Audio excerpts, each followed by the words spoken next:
to begin my talk, let me say that that the purpose of this subject, the reason that we're going to examine it in 2 sessions, is that it's central to the mission of our nonprofit organization, the Institute for Cultural Evolution, and certainly my personal mission in life, at least one of the most important ones, which is participating in and helping to have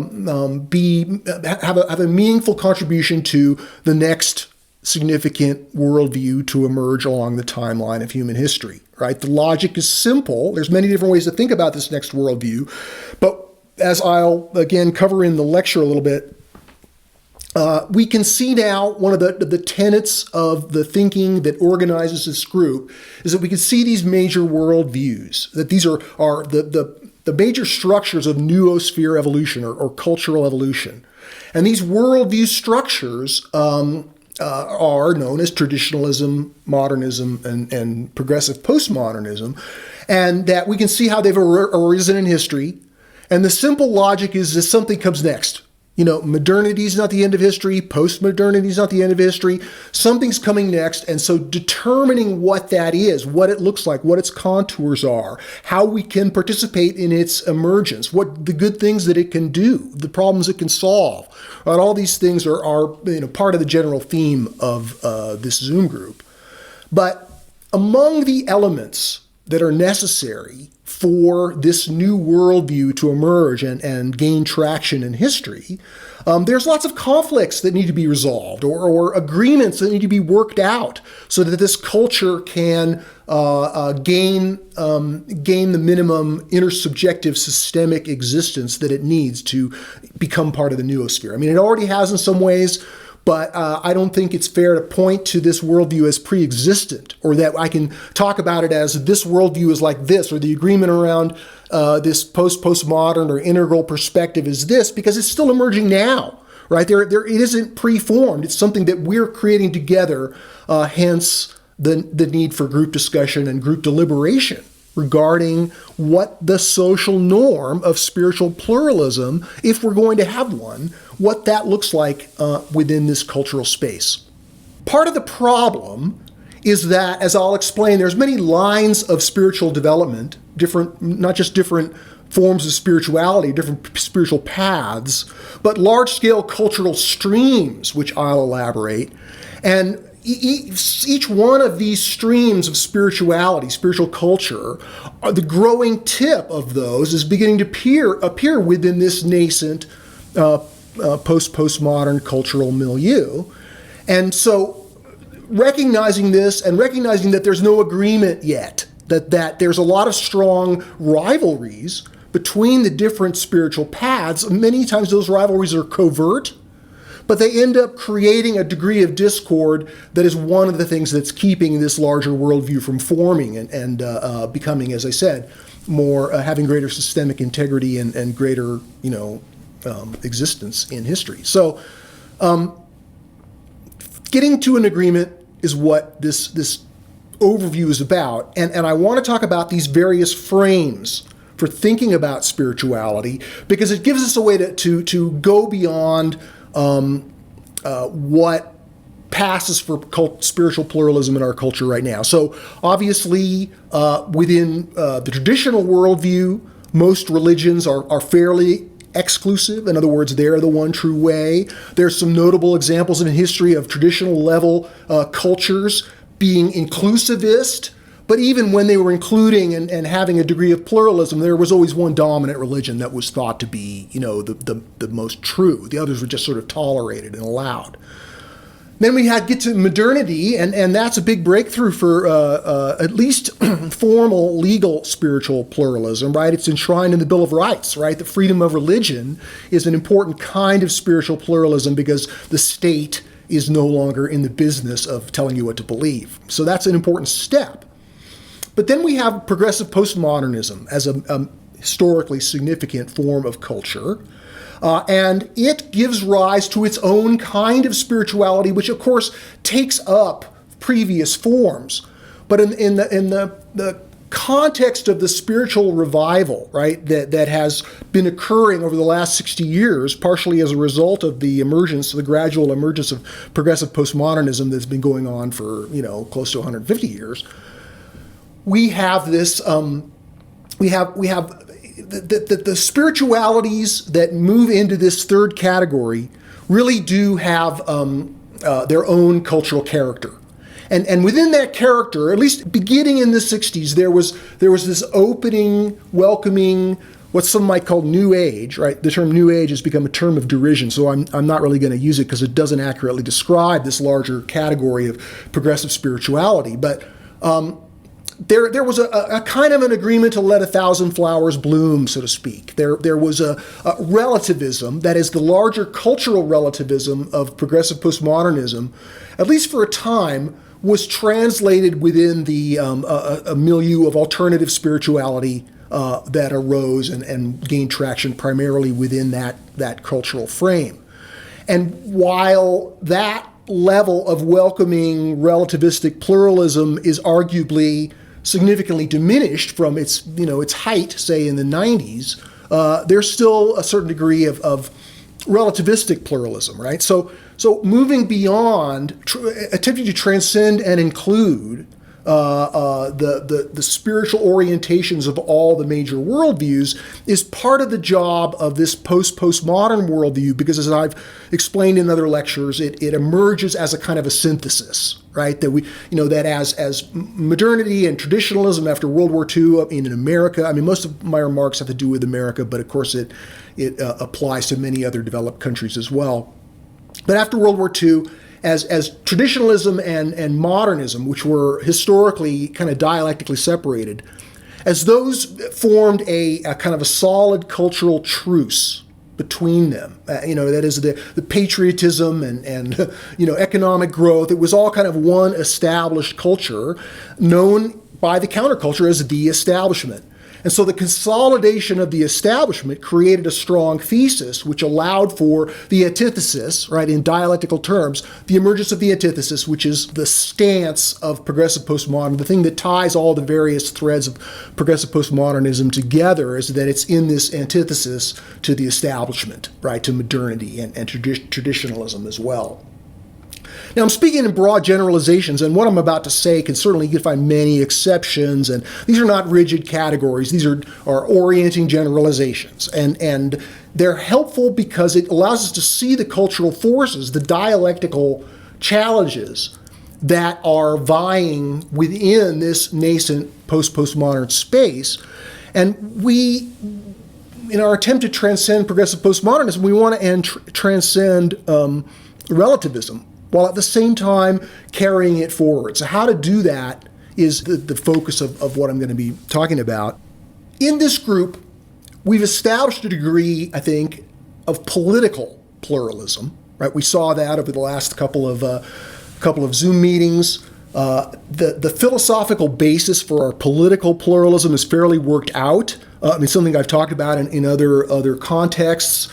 That philosophical basis is that there's a prime political polarity that's indestructible, that continuously reappears, and that these prime elements, right, as I characterize them as fix what's wrong and preserve what's right, or we can think about them in terms of progressive and conservative.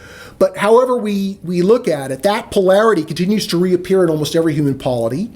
And we know from polarity theory that those two major kinds of politics are ultimately interdependent. That the value-creating capacity of each is partially determined by the moderating influence of the other. Right. So the political pluralism is pretty straightforward, but spiritual pluralism is much more complex, because there's not just a left and a right. There's many different levels and cross-level dialectical differences, which don't always result in conflicts or contests, but they're there nonetheless, and it's good, I think, to bring them to light, because it allows us to create a culture of challenge and support, a cultural agreement space in which different spiritual truth claims can be improved, evolved through their challenge by alternative truth claims.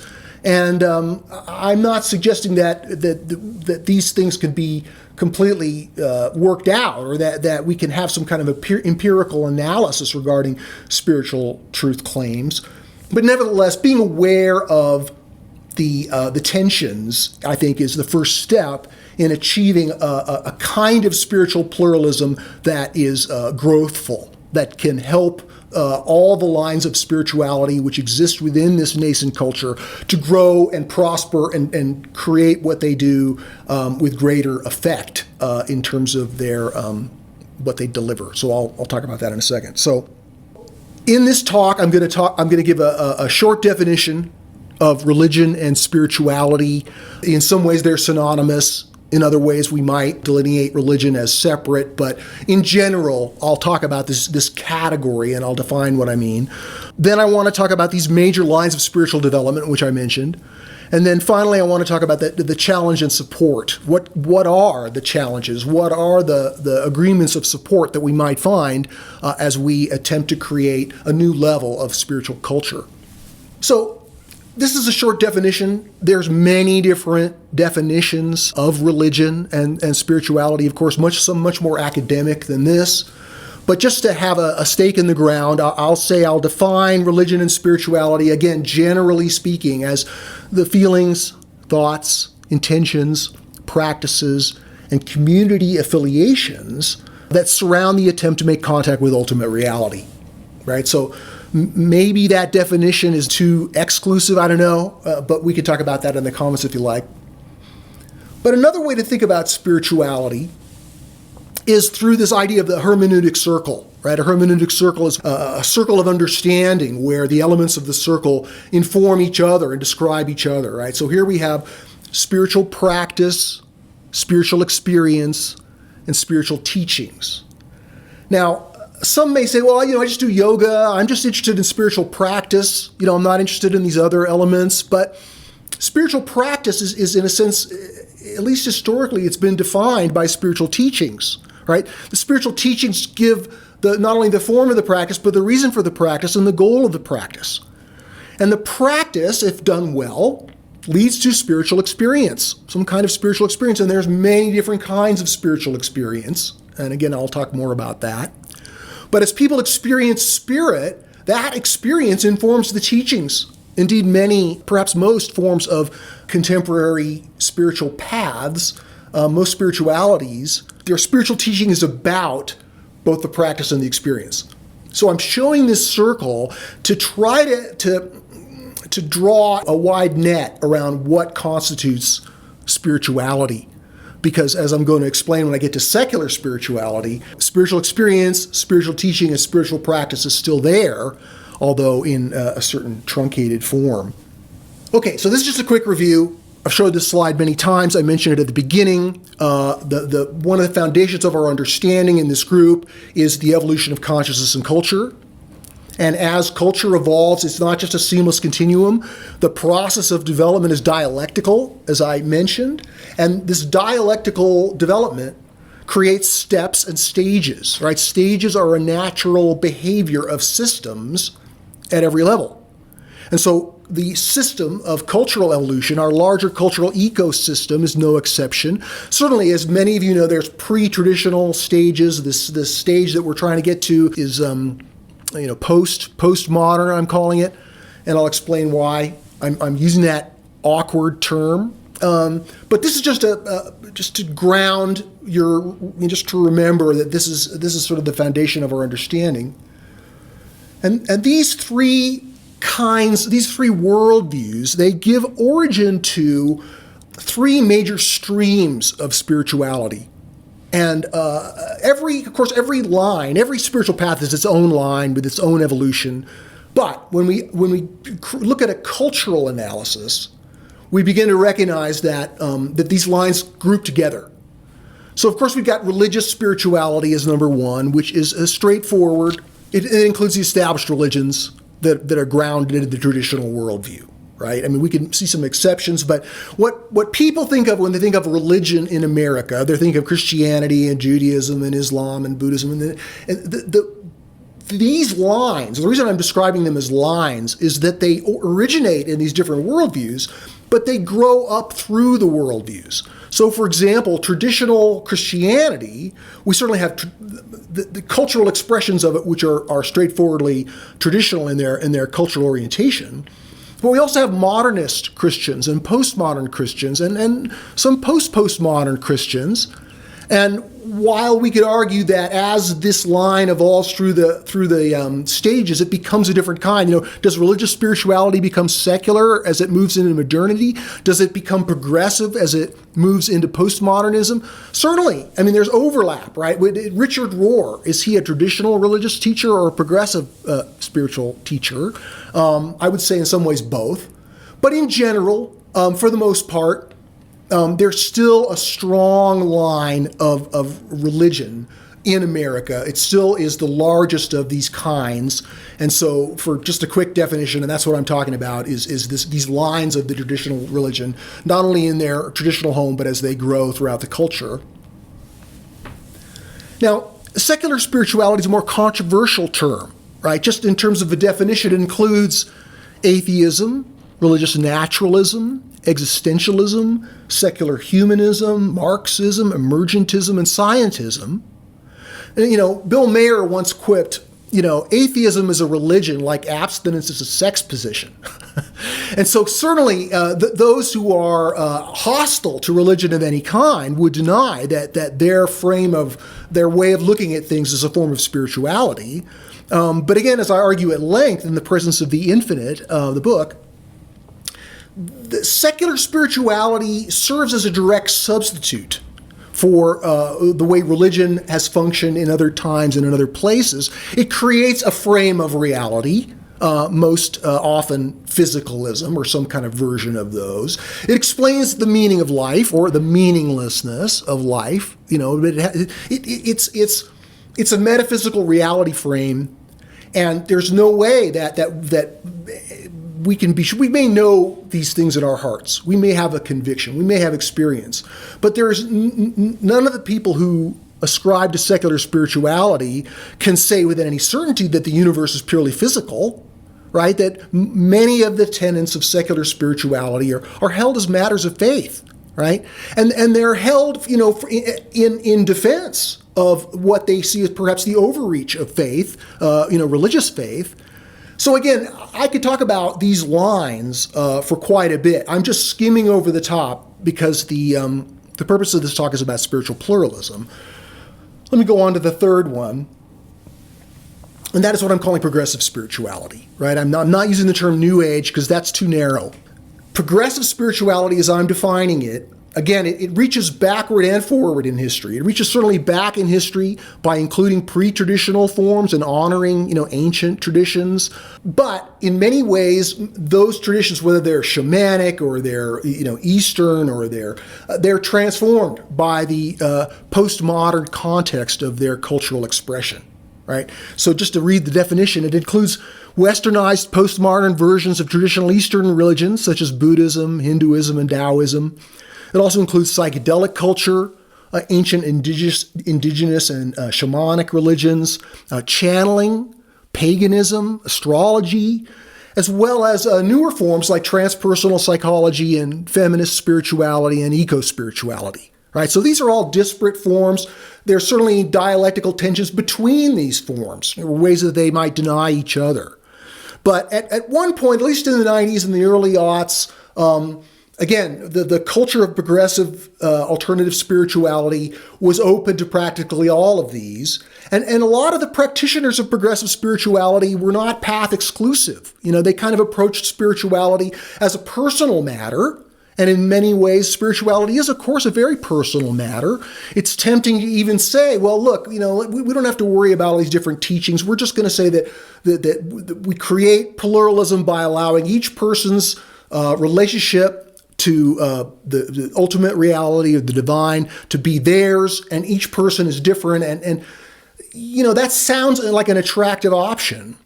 But part of the reason that that we have to deal with these cultural expressions is that, as I showed the hermeneutic circle, the teachings create culture. I mean, the practice does and the experience does, but the teachings more than anything, they inevitably make propositions no matter how non-conceptual they may aspire to be, they're making truth claims. And that creates culture, and those truth claims are powerful and important. They don't need to be discounted or relativized into being, all the same. I think that taking the spiritual truth claims of all the different lines of development that are now emerging within this post-postmodern cultural frame is part of the way that we can establish not only spiritual pluralism, but an authentic, open kind of post-postmodern spirituality, right? So there have been attempts to try to define what the spirituality of this post-postmodern or integral stage looks like. Perhaps the first one was The Life Divine by Sri Aurobindo. But of course, we have Ken Wilber's integral spirituality. We have Andrew Cohen's evolutionary enlightenment. We have Paul Smith's integral Christianity. I mean, there's many, many books and teachings that attempt to suggest what a integral spirituality is. But I really don't think that it's possible to frame or define a singular kind of spirituality that represents this entire culture, because again, it's not just an ideology; it's an inclusive worldview. So I want to talk about these three barriers. Welcoming spiritual pluralism is good, until basically somebody wants to rank you in their hierarchy or say that the spiritual teachings that you believe are delusions, right? So these challenges are actually, rather than being threatening, they can be fun. They can be stimulating because ideally we can create a space of support wherein these spiritual truth claims can be challenged like never before. And I think that's one of the markers of this cultural characteristic of post-postmodern spirituality. So one of the barriers to spiritual pluralism is, of course, fundamentalism. And we think of fundamentalism as being a characteristic primarily of evangelicalism, of evangelical Christianity. And there's certainly Islamic fundamentalism. Almost every religion, every spiritual path has its fundamentalists. But it's also important to see how fundamentalism is not a characteristic solely of traditional spirituality. Every form, traditional spirituality, secular spirituality, and progressive spirituality includes fundamentalists within their midst. And that includes either theological certainty or metaphysical certainty. If you know that your view of what's spiritually true is absolutely the only possible view and everybody else is wrong, then clearly that's going to be a barrier to some kind of spiritual pluralism. The other one is reductionism, right? Again, reductionism can be found in every one of these lines, but it's primarily a characteristic of secular spirituality, which the culture of which is very much about debunking, right? And much of it has arisen as a defense, and it attempts to debunk both religious spirituality, which is its main target, but also progressive spirituality, which it just sort of dismisses or lumps in with religious spirituality. I can say that I'm not a member of any specific religion, but I am a believer. I'm a panentheist, and my core belief is that every human is indwelt by a fragment of infinity, or what Jung called a splinter of divinity. So this indwelling spirit, I think, is a huge part of what makes me a believer. But again, I'm not out here to promote my particular spiritual belief, which is rather personal and eclectic. It's more about pushing off against reductionism. We can't have spiritual pluralism if a person who is in the culture or participating in the culture basically believes that the world is purely physical and that spirit isn't real, that spiritual practice and spiritual experience, that those are not making contact with some kind of reality. And obviously I reject that. I don't think that we could say that any spiritual experience can be used to sort of claim some empirical truth. But there are some very interesting aspects of spirituality that recur in all kinds of different spiritual paths. And those are worth looking at and considering. The way to think about that is perennialism, right? So I'm listing perennialism as a barrier to spiritual pluralism because of its tendency of what you might call belief system imperialism, right? For those who are not familiar with perennialism, It began as an attempt to get at the core truth that all religions are grounded on. And this core truth was primarily evinced by the experiences of mystics, who were said to, mystics in every different major world religion seem to be having the same kinds of mystical experiences. So it's very tempting to say they're all seeing the same thing, therefore we can rely on the reports of mystics to create a kind of universal spirituality that's based directly on experience. So the promise of perennialism was attractive, and I could certainly understand that. But in practice, it led to, again, this sort of assertion that there was a particular kind of core of reality, that ultimate reality could be discerned in mystical experience, and that was simply empirical. It's been sort of called broad empiricism. However, part of the problem is, let me just read this quote from Jorge Ferrer, who's a well-respected advocate of progressive spirituality in general, and I think spiritual pluralism in particular. The esotericist claim that mystics of all ages and places converge about metaphysical matters is a dogma that cannot be sustained by the evidence. Even though perennialists, to their credit, reject both the exclusivism of exoteric believers and the inclusivism of sentimental ecumenism, their commitment to a non-dual monistic metaphysic that is supposed to be absolute, universal, and paradigmatic for all traditions is ultimately a return to dogmatic exclusivism and intolerance. So again, I'm skimming over the top. Why perennialism ultimately fails is that it's caught up in the larger sort of goals of progressive spirituality. And if you look at it in history, an important task for both modernism and postmodernism was to transcend the political and cultural hegemony of religion, especially in the West. It was Protestant Christianity, and in America. And so modernity in the Enlightenment, very important to push off against the pathologies, the stifling pathologies of religion. So a huge telos of modernity is to create a secular government, right, to separate church and state. And that has led to good. But the task of transcending traditional religion is also a task that has to be taken up by postmodernism. Because postmodernism, in trying to transcend modernity, also wanted to transcend secularism. It wanted to re-enchant the world.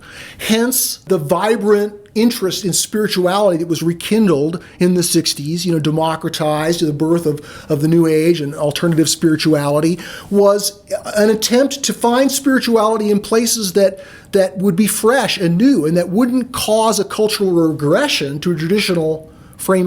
Traditional religions were not attractive to early progressive postmodernists, at least the Western ones, partially because they were trying to transcend that, right? That they saw that as, at least even unconsciously, as if they were to embrace Christianity, for example, then that would make them traditional culturally. And that wasn't always the case. Plenty of progressive postmodern spiritual practitioners found a progressive version of Christianity. So again, these lines of development, you can only put so much weight on them analytically. But nevertheless, this task of transcending traditionalism has been an important focus of both modernity and postmodernity. But now that we're moving into the third step beyond traditional religion, we can look back in that and say, look, if we're trying to create a synthesis, then 3,000 years of religion, we're not going to just brush that aside and replace it with some kind of eclectic New Age syncretism. That ultimately, that if we try to deny our religious heritage, it's going to become a sort of shadow in our culture, that until we've integrated that shadow, we're going to have all kinds of problems. So an important part of post-progressive spirituality, postmodern spirituality, if as it's being formed, as it's just beginning to emerge now, is to say, look, we can safely reclaim many of the very important gifts of traditional religions without the danger of regressing back to a traditional set of social norms or mores. So that, again, I'm not making the arguments that would be required to convince a skeptic of the assertions that I'm making. Again, those are made in my book. But I'm giving you these frames, so at least a way to talk about spiritual pluralism. Okay, so here's my proposal, if you will. And some of these are easy and some of these are not. So let me just kind of go over 6 potential elements for the agreement that's on offer, the agreement that I hope we can, at least explore and maybe have some tentative agreement about. First, I think it involves welcoming and honoring the best of all of these lines. One of the things I didn't say, but I do say in The Presence of the Infant, is that each one of these lines have beautiful expressions and pathologies, right? That there's religious spirituality has got, of course, the most, pathologies because it's been around for 3,000 years or more. And, the crimes of history, all the problems with the church and the corruption. So you can certainly say, well, if we're talking about pathologies, traditional religion has the most egregious pathologies. And secular and progressive are pretty minor by comparison. However, certainly secular spirituality, I would argue, I'm not going to dwell on the negatives, but reductionism, chauvinism, intense hostility for all kinds of spirituality, those are, I would characterize as pathologies. At the New Age level, at the form of progressive spirituality, there's all kinds of pathological expressions of that. Magical thinking. Personally, I think The Secret and the whole idea of that is pretty pathological. There are many charlatans and hucksters and cults. So I could, again, spend a lot of time delineating what I see as the negatives of progressive spirituality. But I think that it has many beautiful expressions. And it's important to understand that at least the integral culture, that one of the main trunks of integral culture, postmodern culture, comes out of progressive spirituality, right? In other words, westernized progressive Buddhism and Hinduism created a milieu of intellectual spirituality in which much of integral culture was born, right? And we could even trace it back. Aurobindo, right? Even though he's not really a traditional Hindu, he's one of the early proponents of what I'm calling progressive spirituality. Teilhard de Chardin, right? Many spiritual teachers from many different traditions who are nevertheless kind of part of this larger historical movement over the last, really beginning in the 1870s with Madame Blavatsky, right? We had last year we had Matt Siegel talk about Steiner and the whole theosophical tradition, which is one of the early expressions of progressive spirituality.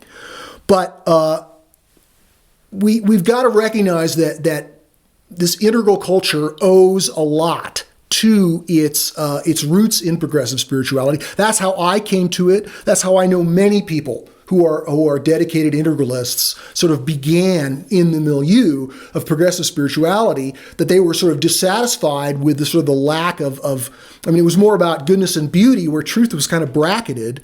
And they were interested in reclaiming a more intellectually rigorous understanding of spiritual truth.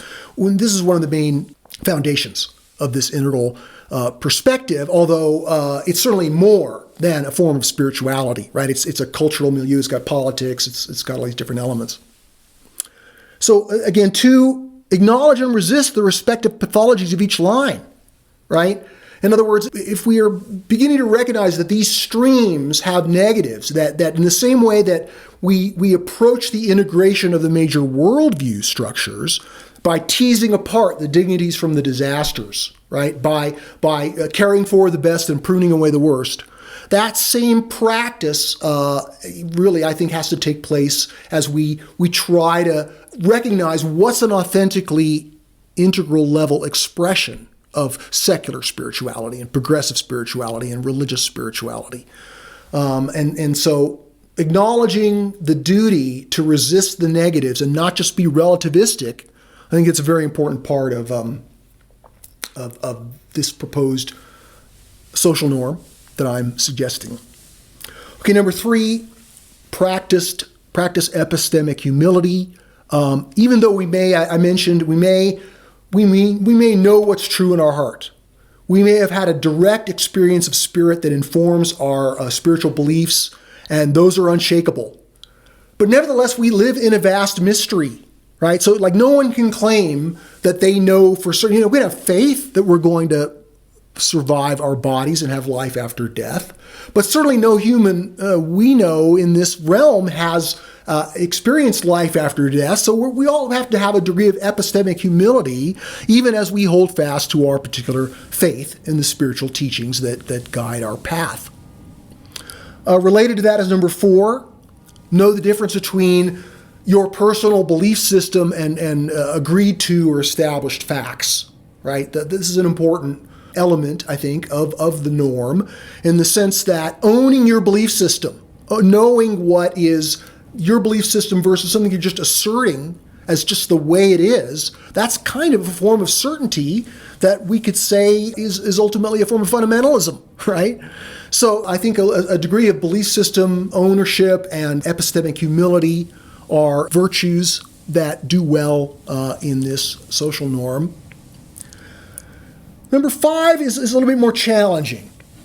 And the philosophy that is the foundation of this emerging worldview, the post-postmodern worldview or integral worldview, it's based on a foundational understanding of the interior universe. And what I mean by that is that if we're going to say that consciousness and culture evolve, and we're going to say that consciousness is an interior phenomenon, it's subjective, and the intersubjective elements of culture is also part of this interior, then giving those interiors a sort of an ontological status, right? That there's real stuff going on inside those interiors. They're not just imaginary, as Yuval Harari, who's one of the major teachers of secular spirituality, would maintain. I'm saying no, that our thoughts are real, that there's an ontology of our mind, and then there's an ontology of our culture. These cultural systems and all their subsystems, those have a real existence in the interior. And so just the basic idea, the basic proposition that the reality has interiors where evolution takes place, that's a pretty foundational and important element of integral philosophy. And if your spiritual path of the spiritual teachings that you ascribe to deny the possibility of interiority through reductionism, right? If everything's just physical and everything's just objective and everything else is imaginary, then I would say that that's a pathology that needs to be pruned away, that your spiritual teachings have to be roomy enough to recognize some kind of interiority.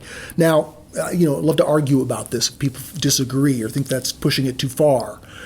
But another one relative to that is value realism. The good, the true, and the beautiful, right? They're not entirely subjective. They're not just projections, that they have an ontological status. Now, they're not things. They're not objective. Again, I spent a lot of time arguing about what values are and how we can think about their ontology in my forthcoming book, but I've also addressed the reality of values in all of my other books as well. And I would argue that some recognition of the reality of values is a necessary element because without that, it's hard to maintain the truths of integral philosophy. And then finally, perhaps the toughest one in this number 5, is the idea that the universe is a purposive phenomenon, right? And the idea that the universe has a purpose. I don't know. That some folks may say, well, I buy into integral thinking, but I don't agree with that. My argument would be that first, that purpose is in the universe, right? We all have it, right? It's what defines life from non-life. So I think that we can look at the purpose that's clearly in the universe and say that this is a powerful evidence for a purpose of the universe. And of course, there's many different ways we could characterize what that purpose is or how we might find it. So I'm not saying that we all have to agree about the purpose of the universe, but the idea that the universe is a purposeless accident, that's a kind of magical thinking, right? It's wishful thinking because I just think it violates reason and experience to claim that the reality that we enjoy and the personal existence that we each have is just a complete accident, or it happened automatically, or that there's nothing behind it. It's just kind of random, that it happened by chance to kind of come together.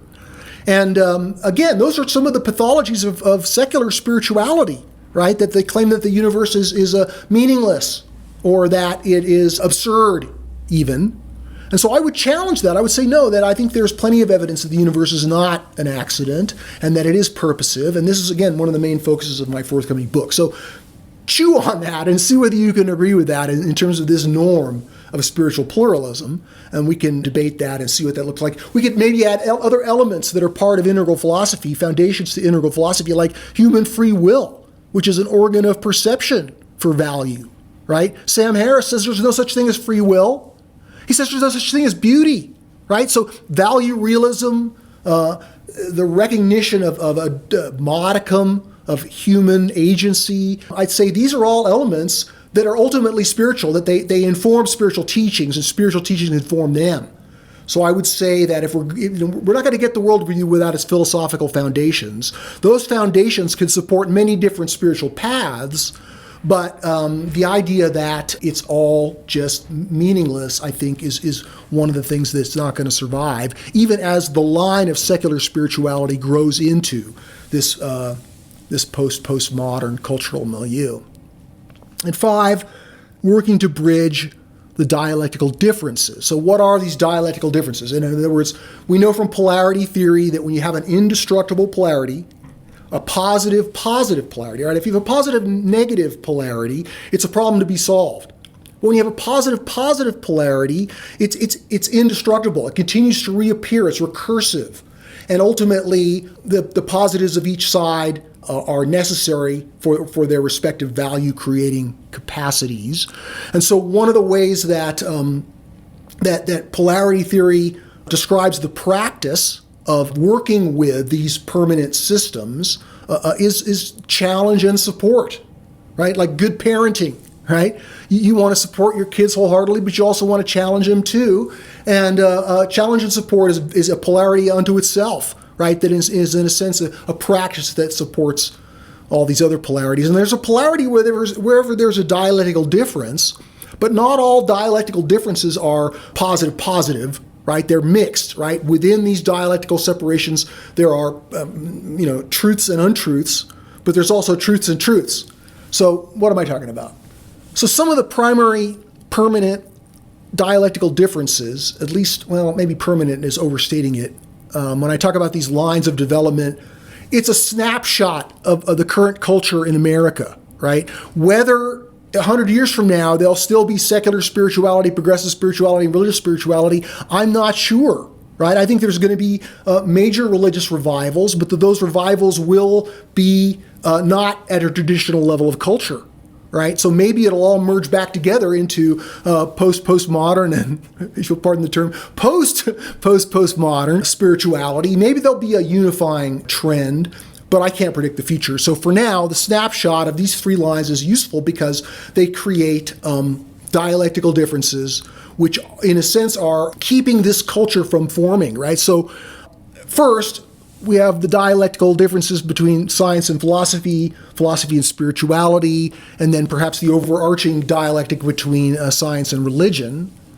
But as I've argued elsewhere, I'd say that these are 3 indispensable, science, philosophy, and religion are 3 indispensable approaches to truth, and that we need all 3 of them, that science cannot do the job of either philosophy or spirituality, that spirituality shouldn't undertake the proclamation of scientific truths, especially when they are contradicted by scientific truths.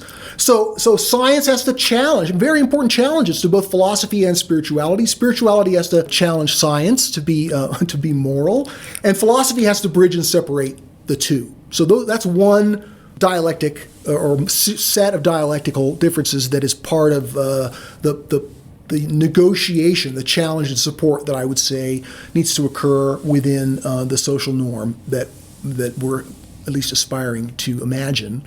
2, certainly between all 3 lines, secular spirituality especially, it has a hard time, doesn't play nice with religious spirituality or progressive spirituality. And there are those who are right on the line, trying to blur it, right, trying to take secular spirituality as far as it can go by using all of the lingo and the understandings of the great spiritual traditions, both progressive and religious, but doing so within a somewhat covert frame whose loyalties are to naturalism. right? Again, these are people are seeking truth, right? And at this time in history, what's true is not entirely obvious. So I'm not saying that the attempt to purge magical thinking, even when it goes too far, is all wrong. But again, you reach the back of your head if you look far enough out, and in the attempt to purge magical thinking, secular spirituality generates its own versions of magical thinking, which again are subject to challenge and support. And then finally, this idea that there's a dialectical difference between non-duality and theism, right? So let me explain what I mean by this. Again, this is a big focus of the presence of the infinite.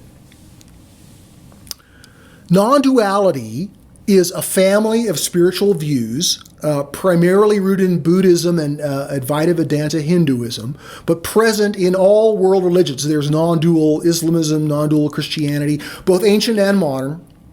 And it is it's based on kind of a universal spiritual experience. It's known in the kind of the social science literature as the unitive experience.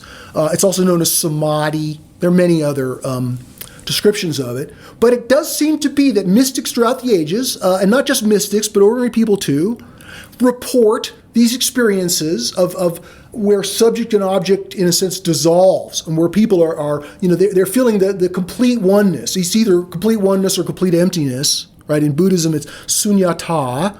And, they're not, Advaitin Hinduistic non-duality is not identical with Buddhist non-duality. But one of the things that we've seen with progressive spirituality over the last 60 years is that as it has emerged and evolved, it's become increasingly non-dual.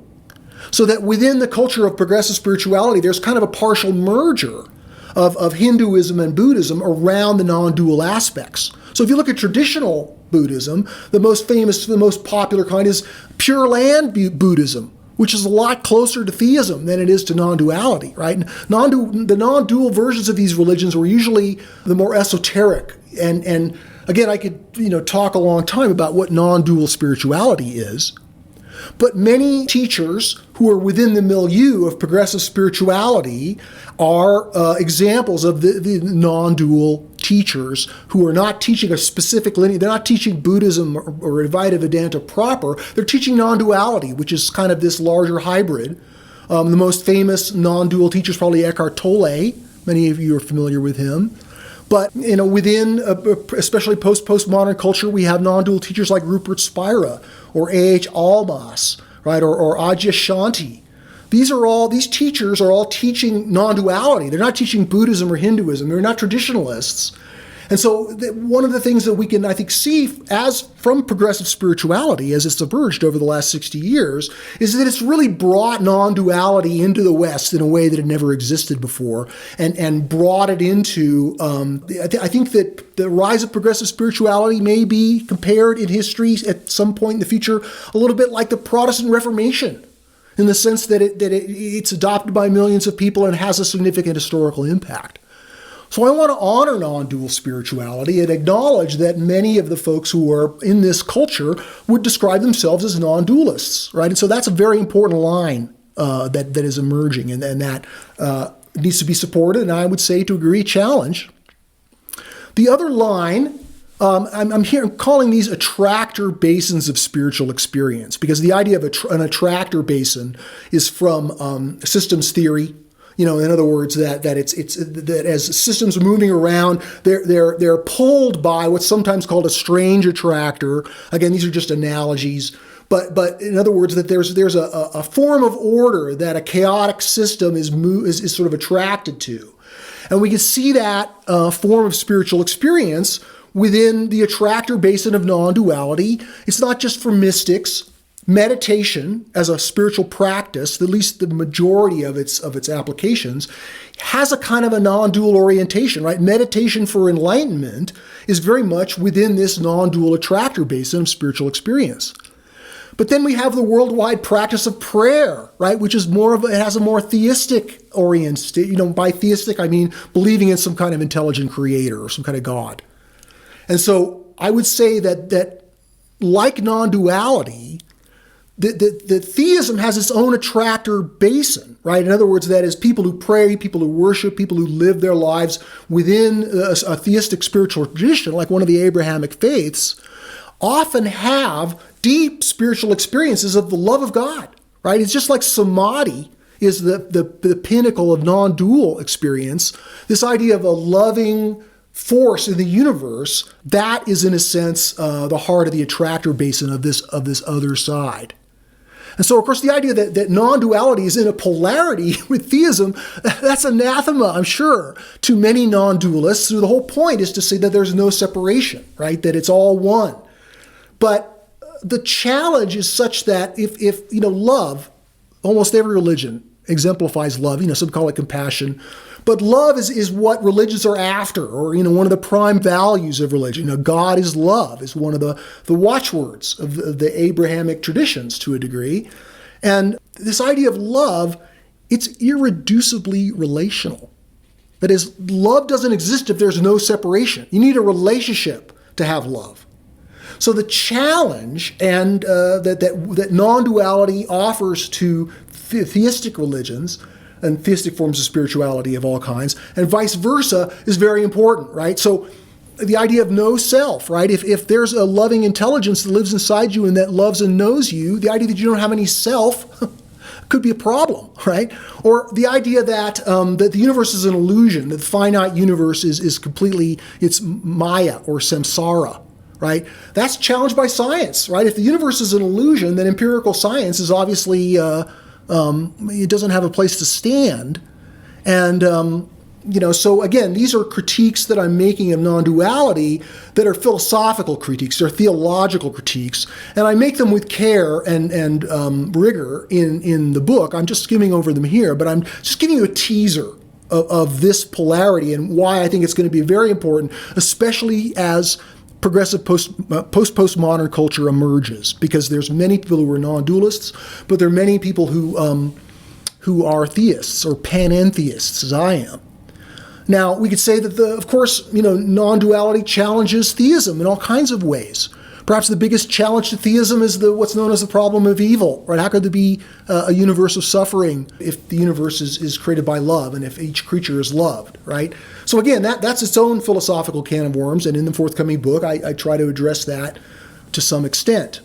And so each one, I argue, that is wise non-attachment, which is one of the practices of non-duality, and loving engagement, right, which is kind of an opposite practice, that goes with theism.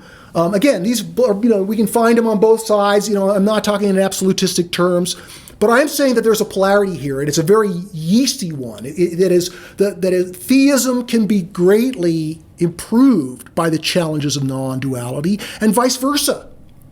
But if your spiritual teachings say that what's ultimately real is non-duality, and that theism is a delusion, or it's some lower level that you transcend on your way to my spiritual path, then that's obviously a challenge to spiritual pluralism. So again, I'm not suggesting relativism, but I'm not suggesting belief system imperialism either. I think we need to resist both of those. And that's the oscillation, as they say, between these alternative forms. So, some of these tensions are evident. I mean, just to be a little bit more specific, within this milieu of post-postmodern culture, we have metamodernism, which, as it's been forwarded by that author Hansi Freinack, very much an expression of secular spirituality, right? Although it's not a Richard Dawkins-style atheism, there's this embarrassment about, for example, Ken Wilber's spiritual teaching or my spiritual teaching.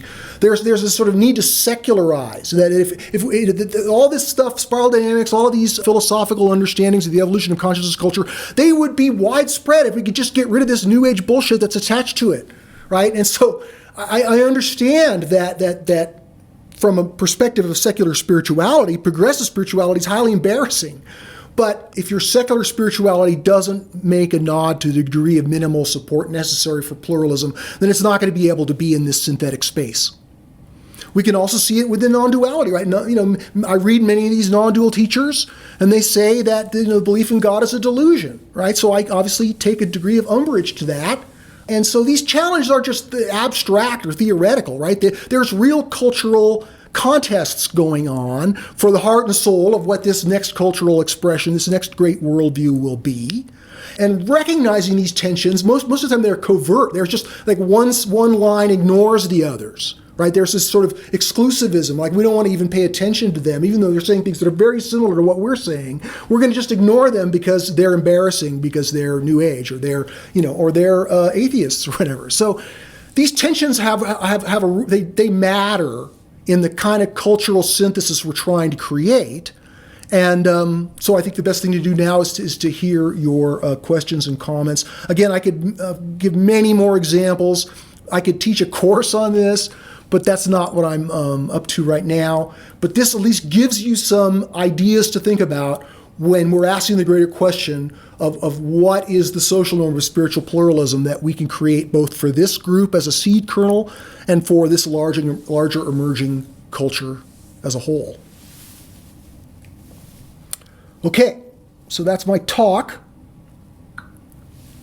And thanks for, how long did I go? Okay, damn. I always go too long. But there's a lot out there, and we've got next month where you'll have a chance to think about this.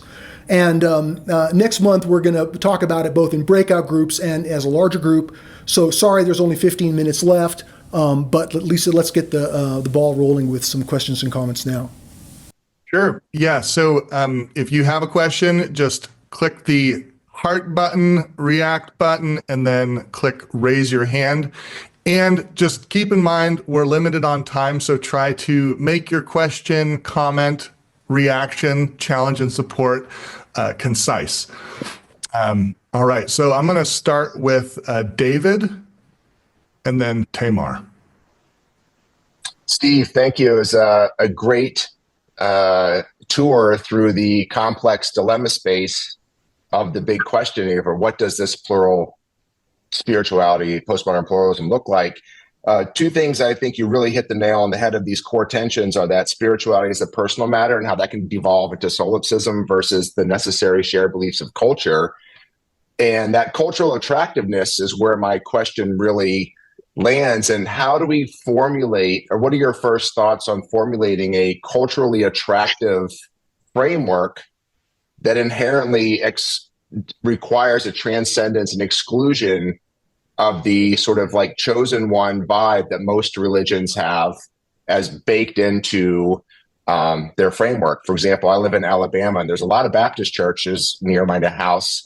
There's one Unitarian far away, and it's not very popular. So how do you see selling this more complex framework to people under 40, or that have a more, less complex mindset that can make it amenable or attractive to them?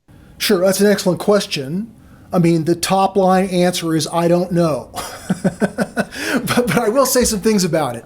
I think that like the Enlightenment, which emerged out of philosophy, I think that this postmodern worldview, the foundation of it is philosophy. And the philosophy is essentially a spiritual philosophy, but I don't think it is, at least I would like that philosophy not to be specifically identified with one particular spiritual path.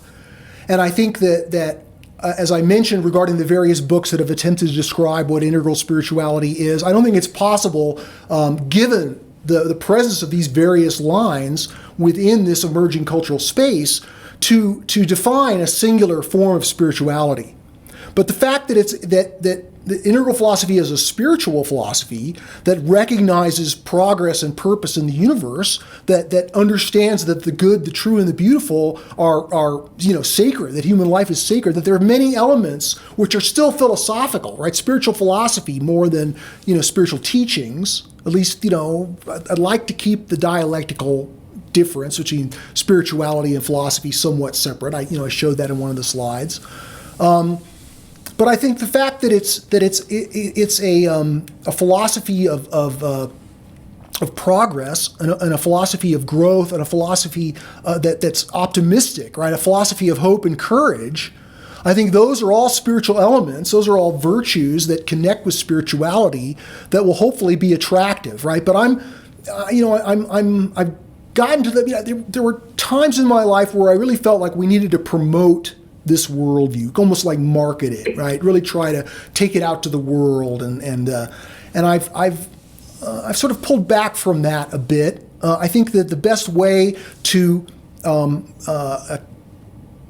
advance or make a meaningful contribution to the emergence of this next historical level is to get the philosophy right, which is why we're talking about spiritual pluralism, because it's an element of the philosophy. I don't think the philosophy is powerful enough. Right? The culture doesn't exist yet in any significant way because the foundation of it is still in the process of formation. But I think once this philosophy begins to gain traction, then the culture will appear, and these questions that we're dealing with now will be something that people are talking about in a lot greater degree. So we're kind of ahead of our time in thinking about the need for a social norm around spiritual pluralism that transcends and includes and allows for challenge and support. That's a new idea, right? So we're looking at this for the first time. Again, it's still philosophy, it's still intellectual. Will that be attractive to the masses? I can't worry about that, right? I just have to think about, I have to focus on getting the truth right, and hopefully everything else will fall into place as a result of that. Let me leave you with a bit of good news. My children are in a charter school here, kindergarten, second grade, and their weekly pledge is, part of it is, I will learn the true, I will do the good, and I will love the beautiful, is what the whole school is chanting as part of their weekly pledge. So there's hope for us here. So I just want to share that bit of good news. Thank you. Right on. Thank you. All right. Tamar and then Jackson Wild. Oh, Tamar, you're going to have to unmute yourself. Okay, it's Tamar, not Tamar, please. Okay, now, Carl, my question is, if you're looking at one spiritual or whatever philosophy, or maybe there are different direction, and what I mean in each religion, the same people are in the culture, right? In all the three traditional. Whatever, secular and progressive, yeah. Whatever, are the same people who kind of ways within the different traditional religions and whatever. And I see a lot of development, or the same cultural war, if you wish, exists within each tradition, each religion. Like, I am Jewish, and I have more commonality with you than with the most Orthodox in my religion, because we all interpret our own religion in totally different way. And I think that the more the progressive branches of each religion are getting closer to each other and much further from their roots, from their fundamentalist roots, and there is a lot of interface connections and trying to learn from each other, and definitely tolerance. And maybe this is a kind of solution, because, people are fundamentalists, that they need to have one truth and only one truth, and they cannot accept, that there is more than one truth or other way to see the world itself. You'll not change them, trust me. Yeah. Well, okay. Well, so let me respond. All right. So clearly, within the traditional worldview, the life conditions are competing kingdoms, right, for the most part. And so ethnocentrism is a natural part of that level of cultural development. It can have healthy expressions. And so within religion, that same ethnocentrism that has a us and them mentality, that's expressed within, the different branches that are vying, within this traditional space. Similarly, right, in the postmodern space, relativism, cultural relativism is the prevailing norm, and the expressions of religion and spirituality that occur within that cultural space are highly influenced by that relativism. One thing I didn't mention in my talk, which I had in my notes, was this idea of inclusivism as a specific kind of pluralism, right? So there's relativism that says all religions are equally valid, right? We're not going for that. But we don't really have a way to say, well, this is more valid than that, at least not yet. But we can work it out. That's what the challenge and support is about. But the idea of inclusivism is that you recognize other spiritual paths as being valid, but you still have loyalty to your own path. right? And so the Dalai Lama is an inclusivist, right? He thinks, Tibetan Buddhism is the highest, but others are still good, right? We could point to, Vivekananda or Ramakrishna, right? Inclusivists. Yeah. So inclusivism, I would say that I'm kind of inclusivist as well. I think panentheism is the most true, but that doesn't mean I could be wrong, and that pantheism or many of these other options might ultimately be really what is the case with ultimate reality, right? So anyway, it's true, but we can't worry about creating a kind of pluralism for the world. We only have our opportunity is to think about what pluralism is at the post-postmodern level. Right, this new level of culture creates a new kind of pluralism. I mentioned legalistic pluralism of modernity and relativistic pluralism of postmodernity, but I think that we need to focus on what we can influence, and that is what pluralism looks like at this next emergent level. Great. All right, Jackson Wild, and then Nish. And guys, keep it concise because we're getting down to it. Yeah, I've just been reading through Claire Graves, and one of the things that stuck out for me from that, and that I've been thinking about, is he said it's not so much what each stage thinks, but how each stage thinks and how each stage solves problems. And I was wondering what kind of application that could have in the spiritual development of the individual, that it's not so much what each developmental stage believes, but maybe how is a bad word, but how they believe, if you kind of get what I'm saying. Sure. Well, I think believing with epistemic humility, right? I mentioned those elements. Believing with this idea that we do live in a mystery, and no matter how certain we may be or committed we may be to our particular path, that allowing that other paths have a piece of the truth. That these, again, the cliche is that all these different paths are feeling different parts of the elephant, right? And one part of the elephant is non-dual, and the other part is theistic, and one is kind of scientistic, and the other is way more mystical. But I think that a degree of allowing for the fact that there's these different lines, and that we're not going to create so thinking pluralistically, thinking synthetically. Not just pluralistically in a relativist sense, but pluralistically in a synthetic sense that we're trying to synthesize and get these things to interact with each other where they improve each other, right? We're in the first time in history, right? Over the last few years, humanity has assembled the wisdom of the ages, right? They're now all available, not only online, but just ask AI anything, right? And the treasure trove of spiritual wisdom is at our fingertips like never before in history. So we're only really beginning to kind of confront and digest this treasure trove of spiritual experience, spiritual practice, and spiritual teachings. And so just recognizing that we're like Lewis and Clark, we're exploring new territory. We can point out things that have never been seen before. Like, look, let's give that a name. We'll call it Mount Jefferson. So I just want to say that how we think about it is we think about it from a developmental perspective. All right, thanks, Nish. And then if we have time, Pamela, go for it, Nish. Right, thank you, Steve. Great talk. When I look at the more traditional approaches to spirituality and the more postmodern approaches, one of the differences that I personally see is that in the traditional approaches, they're kind of more focused on the differences between traditions, and then on that basis they say they can be exclusive and say, well, this is our tradition, it's different to the others, this is the true one. If you look at the more postmodern approaches, they can sometimes be more focused on what unites the different traditions, so that enables them to be more relativistic, to pursue the more perennialism, because they're looking at the core truths.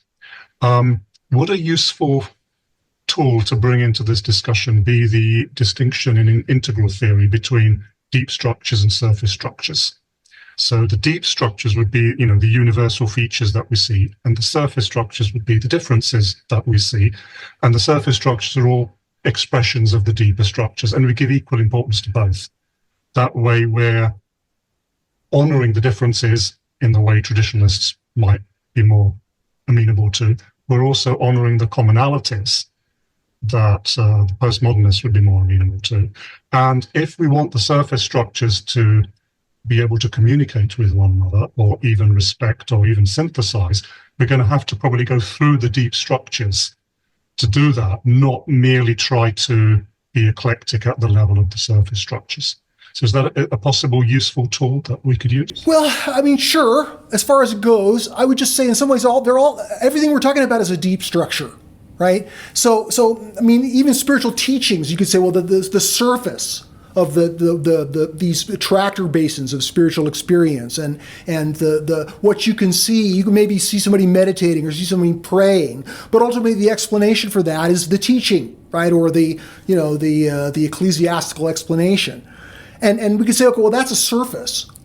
But one of the elements, one of the things that the early perennialists tried to do, like Schuon, was to say, look, there's esoteric religion and there's exoteric religion, right? Exoteric religion is rituals and belonging and belief systems, and then there's this core, which is esoteric, and it's deep, and it's the mystics get at it, and that's what unites us. And I would say that those who thought about this a lot, and I've done some thinking about it myself, kind of think that is a bias that comes from this need to go beyond religious spirituality, that it's unconsciously affected by these larger cultural currents which brought about perennialism in the first place, right? It's a noble idea to try to find the core of all religions, highly attractive. And I think there probably is a core of all religions in there somewhere, but we can't just sort of look to the mystics to determine what that is, I would argue. So, surface and deep, sure, but there's ways in which what we're talking about, I don't think it fits entirely neatly into that structural division. Thank you, Steve, so much for this fantastic presentation. Thank you all for showing up and participating. We'll see you next month. Thanks, Roger. Everybody. Thanks, Great to Steve. see you. Thanks, Steve. Thank you all.